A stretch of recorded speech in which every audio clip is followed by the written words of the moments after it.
въвеждането на единната европейска валута. След по-малко от месец ще бъде обявен извънредният доклад за готовността на България за еврозона. Българското общество няма консенсус за нашата готовност, нито за датата на приемане. Противоречиви са оценките на всички нива на обществената пирамида. В политическата класа, в експертните среди и сред гражданите.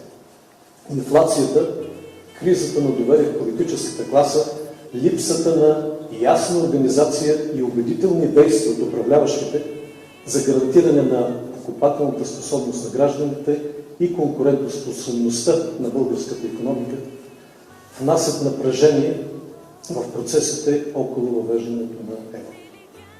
Това, което най-много липсва обаче, е зачитането на базовите принципи на демокрацията при вземане на едно толкова важно решение.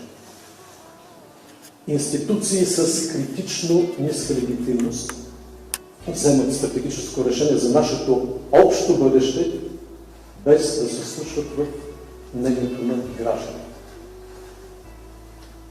Като президент съм убеден, че въвеждането на единната европейска валута може и трябва да стане с убедителен национален консенсус.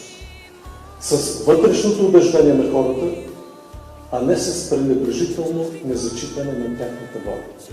Всеки български гражданин има правото да се произнесе за своите пари, за своето благосъстояние и бъдеще. Затова внасям в Народното събрание предложение за произвеждане на национален референдум с въпроса: съгласни ли сте България да приеме единната европейска валута евро през 2026 година?